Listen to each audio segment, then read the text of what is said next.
Chapter 18, September 25th, 1793. I think the malady is becoming more alarming. More than one half of Philadelphia has immigrated. Letter of John Walsh, Clerk, Philadelphia, 1793. Silas woke me the next day by purring next to my head. I rose and stretched, enjoying the coolness brought by the night. Grandfather snored across the room. We had survived one day and one night. I crept downstairs. I wanted Grandfather to get as much rest as he could. My skin was crusty with filth and I itched. No doubt I looked a fright and smelled worse. I made my first decision of the day. I needed a bath. Much as I hate to start a fire on a day like this, we have to boil water, I told Silas. I fumbled with the flint and tinder until a spark jumped, and I built a respectable blaze. It was a shame there was no one to boast to but Silas. I didn't bother putting a skirt or bodice over my shift to haul water from the well. It felt too good to walk across the garden unburdened by heavy skirts. Nobody can see me, I told Silas, who watched with disapproval. There isn't another soul for blocks. I dumped bucket after bucket of water into Eliza's biggest pots and swung them over the fire. As the water heated, I scavenged in the garden again. Gardening at dawn in a thin shift and with loose hair was nearly fun. I felt like a sprite or a hungry leprechaun, turning over leaves in search of a tree, looking under weeds for a pot of gold or perhaps a turnip. Gardening in night clothes could become a new fashion, I thought. Imagine plump Mrs. Ogilvy planting radishes in a red-striped nightcap.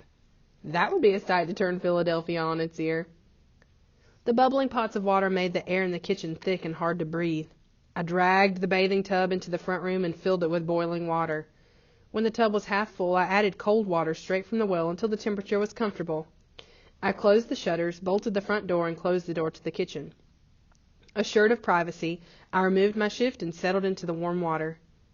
It felt strange to take a bath like this.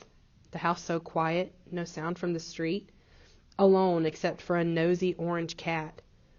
I usually bathed once a month or for special occasions.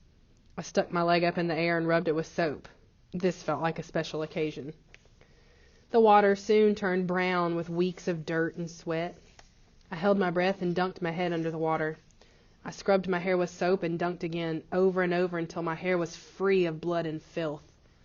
I rubbed the soap on a rag and scrubbed my skin until it burned. When even the soles of my feet were clean, I dried myself by the kitchen fire. My skin crawled at the thought of putting on my dirty clothes again. The only other clothes that fit me were someplace in the Pennsylvania countryside with a farmer who had abandoned us. I slipped on my shift and went up to my bedchamber. I eyed Mother's trunk. I was nearly as tall as she, even if I didn't fill out a bodice the way a grown woman did. I swallowed. I promise I won't wear any of your clothes to go fishing or climb trees, I said aloud as I opened the latch. Mother's shift and blue and white striped overskirt fit better than I had imagined. They were made of cotton, spun fine and tightly woven, and felt as light as silk after wearing my dirt-encrusted homespun for so long. I twirled around the room, ready for a ball, curtsying to the east corner and then to the west. This would suit me fine. It was time to wake Grandfather. Too much sleep could be as bad as not enough, and I needed his help in the garden. He was sleeping on his back, his arms thrown to either side. His chest rattled with every breath, and his face was the color of spoiled cream. Perhaps we should have found a way to stay at Bush Hill. He still wasn't over his cough. Mrs. Flagg would have welcomed the chance to dote on him for a few days, but she had other responsibilities. I could take care of Grandfather. I shook his shoulder gently. Grandfather, time to wake. I found a few things to eat, and we have much to do today. He opened one eye. I'll have a dozen eggs, a loaf of bread, and a basket of plums, please, he mumbled. Your stomach will feel better if you don't talk about food, I replied, but we'll find something today.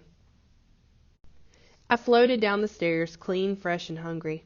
Silas trailed behind me, swatting at the edge of my skirt. I don't suppose you could be useful and catch me a bite to eat, I said. No mice, mind you. A fat chicken would be lovely, or a length of sausage or beef stew. Listen to me, I'm as bad as Grandfather. I set a small pot of water to boil and added the beans and turnip. The thieves hadn't bothered to take any of the herbs drying overhead. I sprinkled parsley and sweet thyme into the water. While the soup cooked, I swept the kitchen floor clean of the broken crockery. It made so much noise I did not hear Grandfather enter the room. Sounds like you're tearing the house apart board by board, he said. He squinted. Excuse me, miss. "Have you seen my granddaughter, Maddie? She must be around here somewhere. Filthy little urchin she is, wearing a grimy dress and a ragged cap." "Get on with you," I said. "There's no call to be rude, and the bathwater is still warm if you don't mind it gritty." "I'm a soldier, girl. I've bathed in icy streams." I interrupted. "Frozen lakes and rushing rivers. I know, a real soldier doesn't need hot water, but I don't want you smelling like a real soldier, thank you very much, especially in this heat. Once you finish bathing, put your dirty clothes in the water. I'll wash them later." Grandfather bathed quickly and was polite about his breakfast soup. It was slightly better than warm water with weeds in it, but not by much. "Don't suppose there's any way we could convince Eliza to come back right away, is there?" Grandfather asked as he forced himself to swallow another spoonful. "That wouldn't be right," I said. "I'm sure she's helping the people who are truly needy, folks sick with fever who can't care for themselves. We shouldn't be greedy." "Is there much food in the garden?" he asked. "A little," I answered. "We need to find someone who will sell us some bread and meat." He shook his head slowly. "I don't like the idea of leaving the house," he said. "The world out there is turned upside down." He unbuttoned his top button and coughed. "What if we were gone and Lucille came by with a wagon searching for us?" "No, we're safe here, and I don't want to hear any more talk of venturing outside unless it's to the garden. We'll stick to home until we don't have a choice." I spent the afternoon watering and watering and watering. Grandfather tried to help, but his left arm wouldn't listen to him. As soon as he stepped into the sunshine, his face turned that terrible shade of red again, and he could barely breathe. I begged him to stay on the porch. He blustered and complained at first, but decided it was high time he cleaned and oiled his old rifle. Maybe he could hunt squirrel when the weather cooled. The pole beans looked better, and the squash leaves spread like wide green hands shortly after I watered them. I'd never thought a person could be proud of a squash plant, but I was ready to hug all of mine. I hauled buckets of water to the potato patch, drenching the plants which looked healthiest. When the plot was water-soaked, I gently poked the mud with my fingers until I found 6 fist-sized potatoes. I danced a few steps as I carried my prizes up onto the back porch where Grandfather sat in the shade. "Potatoes!" I cried. "Potatoes, potatoes, potatoes!" "What on earth has gotten into you, girl?" he asked. I spun around his chair. "This is my potato dance, Grandfather. Look what I found. We'll have a real supper tonight. Have you ever seen anything as beautiful as a potato?" Supper was a royal feast of boiled potatoes seasoned with a scrawny turnip and a few beans. But there was enough to ease the ache in our stomachs. Grandfather found a small bag of roasted coffee beans the thieves had overlooked, and he cooked a pot for us, army style. Hot mud would have tasted better, but he was so pleased with himself I forced myself to drink it. Oh, for some sugar and cream. I was ready to fall asleep before the sunset. I carefully pushed the coals to the back of the fireplace and covered them with ashes. I drew a final bucket of water, washed the dishes, and set them on the table. I never did understand why Mother made me dry the dishes. I left them on the table. They would be dry by morning. After I dumped the wash water at the base of the cherry tree, I dragged up the stairs, ready to fall into bed. Grandfather had already collapsed on his cover, snoring loud enough to shake the stars from the sky. The noise was unbearable. If I stayed, I'd get no sleep at all. I carried my blankets downstairs to the front room and made a soft pallet on the floor. "If I leave the shutters open, do you promise you won't run off in the night?" I asked Silas. The cat turned in a circle on the blanket and closed his eyes. "Very well, then, the shutters stay open. We'll both sleep better for it." I sat next to Silas. It had been a good day, all things considered. I had managed rather well on my own. I opened Grandfather's Bible. This is what it would be like when I had my own shop, or when I traveled abroad. I would always read before sleeping. One day I would be so rich I would have a library full of novels to choose from, but I would always end the evening with a Bible passage. I turned to Psalm 4:8. "I will both lay me down in peace and sleep, for thou, Lord, only makest me dwell in safety." My eyes drooped. Enough for one night. I blew out the candle and snuggled on my pillow, asleep before the wick had cooled. Chapter 19. September 26th, 1793. Shafts of death fly closer and closer to us every day. Dr. Benjamin Rush, letter, 1793. I dreamt of roast beef, sliced pink and dripping with juice. A roast beef bigger than a horse, set on a giant platter that took up the entire front room, surrounded by steaming potatoes and parsnips and loaves of fresh bread. I had a bowl of butter all to myself, and my very own pitcher of cold apple cider. The smell of mincemeat pie floated in from the kitchen. I lifted the first bite to my mouth when a noise snapped me awake. A footstep. A heavy footstep by the window. Silas scrambled off the blanket and ran across the floor. "What was that?" a strange voice asked. The room was silent. I held my breath. "Probably a rat," a second voice answered. "Hurry up, get in there." Another footstep landed by the window. I turned toward the noise and saw a thin man in the moonlight. He was nearly as tall as the door, but I couldn't see his face. He glanced around the room. His eye did not catch me in the shadows. A second man entered through the window, shorter than the first. "There's no one here," the tall one said with more confidence in his voice. "You worry too much." I closed my eyes. I'm still dreaming, I thought. These men are not here. I opened my eyes. The tall one opened one of the cupboards built into the wall by the hearth. The short one peered outside. "I saw what I saw, and I saw smoke coming out of the chimney today," the short one said. "I don't know why I follow you. We should have gone to 4th Street. Nobody down there." He tapped the back of a chair nervously. "You worry too much. Look at this fireplace. There's been no light here for weeks. Come away from that window and help me. They don't serve whiskey here, but they'll have plenty of pewter and silver hidden somewhere, no doubt. Check the drawers over there," he said as he pointed to the chest behind me. My stomach flipped. What should I do?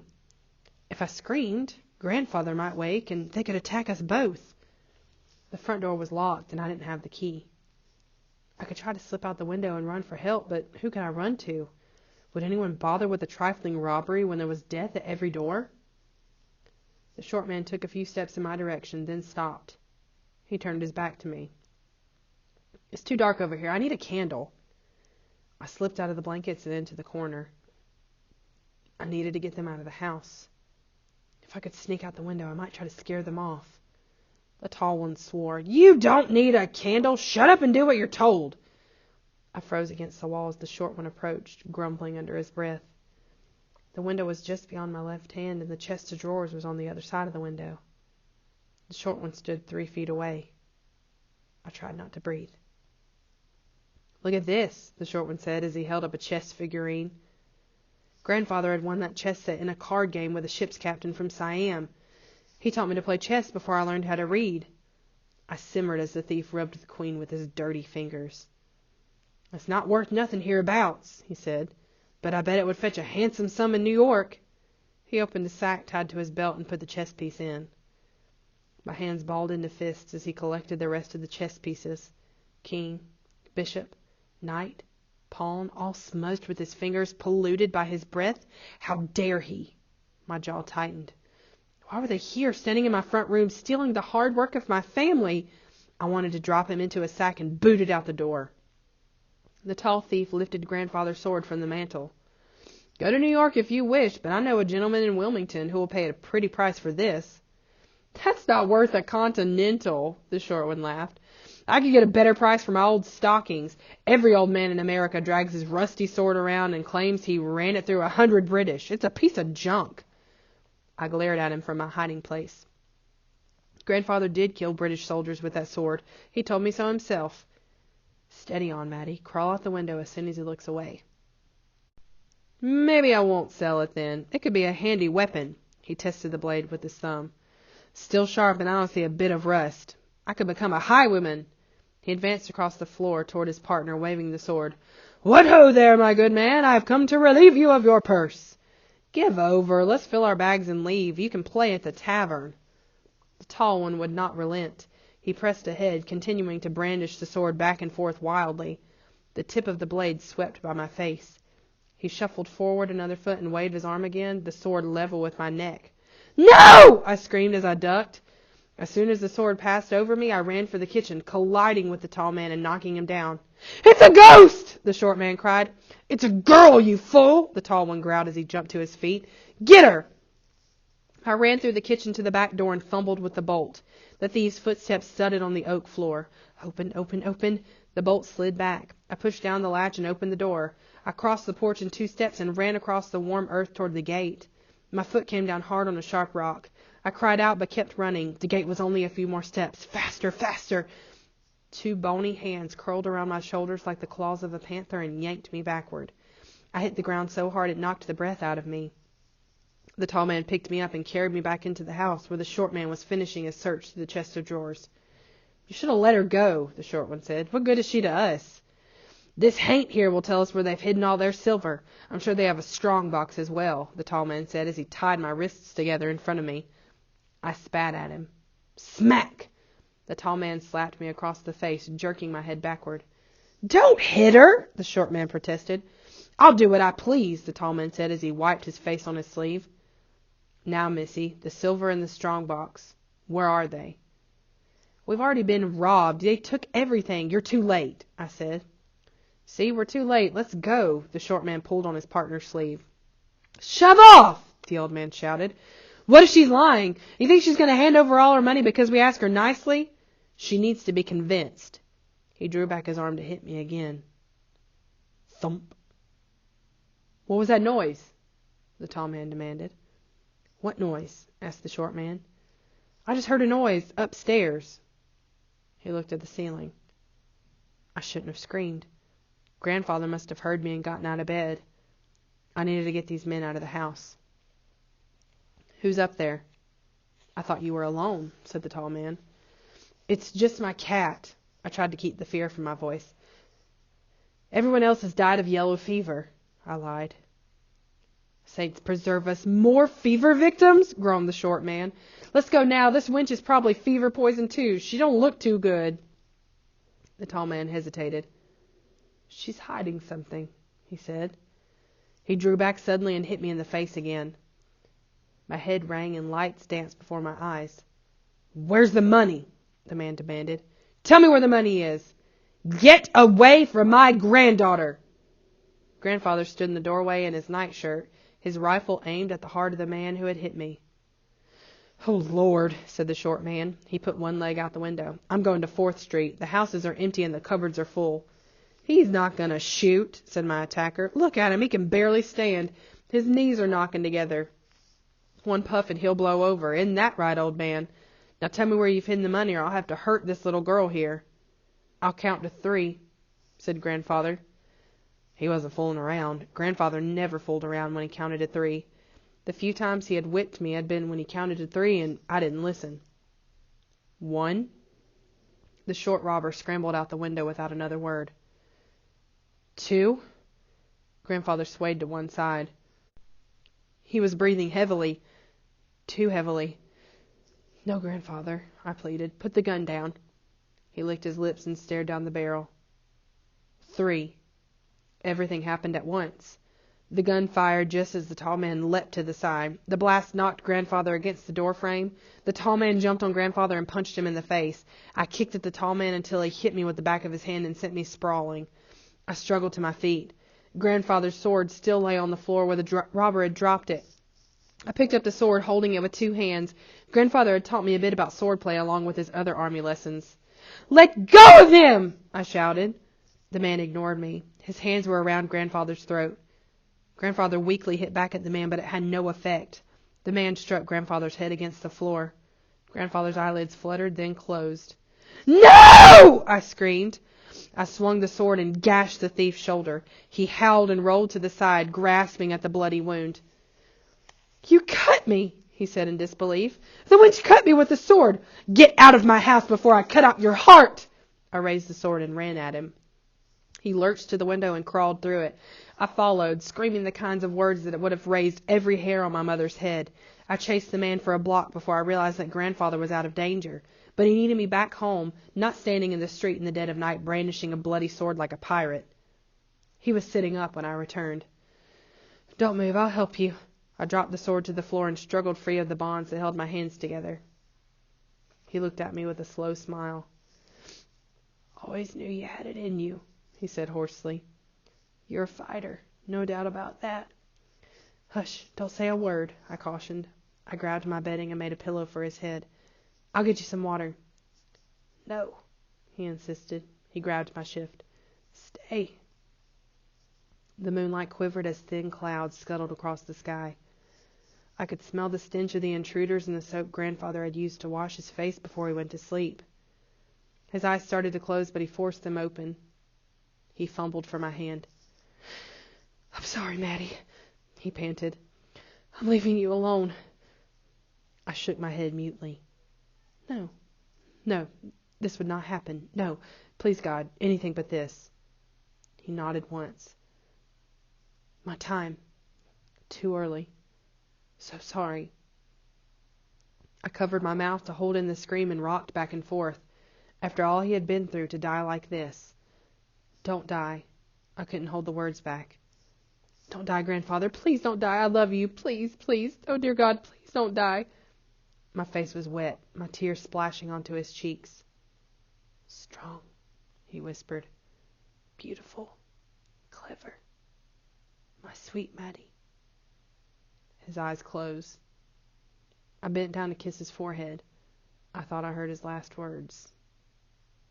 Love you. Dead? Grandfather couldn't be dead. My grandfather, candy-giving, wood-chopping, tobacco-smelling grandfather, who carried me through Philadelphia like a princess, who knew every politician, printer, carpenter, and captain, who fed stray dogs, who curbed mother's tongue, who carved me a doll's cradle, who dried my tears. Dead. I held my breath and waited for the earth to stop spinning. The sun need not rise again. There was no reason for the rivers to flow. Birds would never sing. The sound came straight from my heart, as sharp as the point of a sword. I shrieked to the heavens and pounded the floor with rage. No, no, no, no! Don't take him! No, no, no! I picked up the sword and attacked a chair as if it were death itself. When the chair was a pile of firewood and the sword dull, I fell to my knees by the side of my grandfather's body. Dead. Growing cold. I straightened his arms and legs so he might lay with dignity. What should I do next? There was no one to ask. I felt like a baby girl, just learning to walk. Only the ground under my feet was shaking. I had no one to hold on to. Silas patted in and rubbed himself along Grandfather's hand. He lay down beside me. I took a shaky breath and looked at the face that had loved me so much. The light was gone from his eyes, blown out. I gently closed his eyelids with my fingertips. I was not afraid to touch him. There were other things to do. Think now. I tried to remember the funerals I'd seen. I dimly remembered seeing an elderly woman's body during a wake when I was younger. There was a bandage round her jaw to keep her mouth closed. I pulled myself from the floor and marched to the clothes press. I took out a few of our finest napkins and a linen tablecloth. A small package thumped to the floor, but I didn't bother to examine it. I used the napkins to bind up Grandfather's jaw. I hesitated before moving him onto the tablecloth. Would he want to be buried in his nightshirt? A smile skirted across my face before I could stop it. I thought I heard him chuckle, but his body was as still as ever. He once told me that death is the eternal sleep. What could be more fitting than his nightshirt? Might be more comfortable than forcing him to wear tight clothing for eternity. He'd understand. I covered him with the tablecloth, but it sent an icy chill through me. I was supposed to cover his face. That's what people would expect. But I couldn't force myself to do it. He had such a kind face. I folded the tablecloth down below his chin. It looked like he was asleep. An owl hooted outside. I wondered where King George was, if he knew that Grandfather was gone. Maybe that's why King George had left us, to prepare a place for this old soldier. I sniffed and wiped a tear from my face. Silly to cry about a dead parrot, I told myself. The first tear gave way to another, and then another. I passed the night kneeling by the side of the finest man I'd ever known, praying that the morning would not come.